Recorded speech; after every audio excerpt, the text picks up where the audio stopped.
In the group. Joining me now is Delano Saporu. He is founder and CEO of Newstreet Advisors. He's got a snazzy new background there. He's a CNBC contributor. It's good to see you again, Delano. Let's start with Apple, I believe, is your first buy. Pulled back slightly after hitting that $3 trillion market cap at the beginning of the year. What's the catalyst for Apple next week? We just heard a word of caution from our guest a couple segments ago. She's worried that the iPhone cycle has peaked and might be a source of pressure.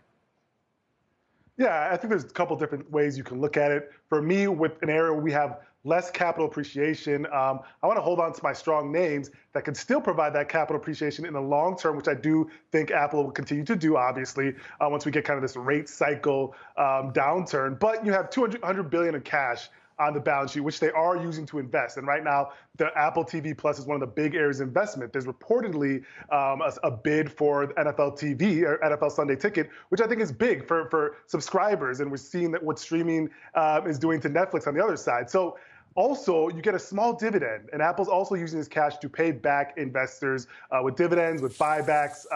Last quarter, they actually had $123 billion record revenue amid supply chain shortages. So I do think Apple's still a strong case here, and I'm obviously still buying and still holding, Kelly. All right, same for Microsoft. This is one that obviously has done quite well, big pandemic winner. Faltered a little bit this year. I think shares are down about 16%. Why do you like it? What are you watching for next week?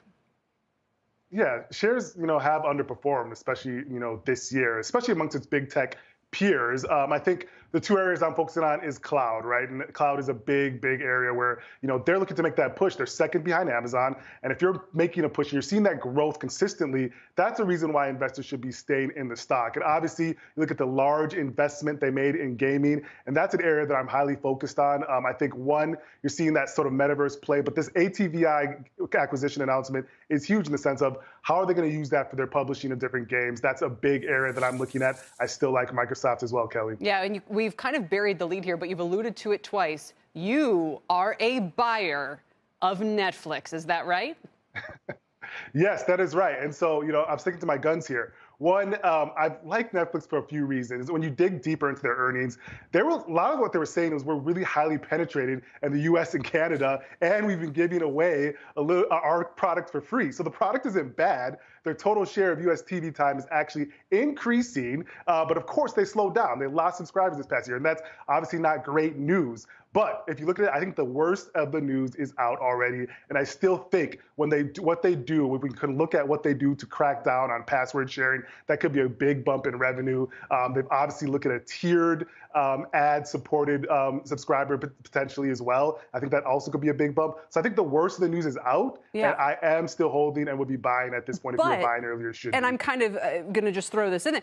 But you're bailing on Roku. So why buy Netflix but dump Roku?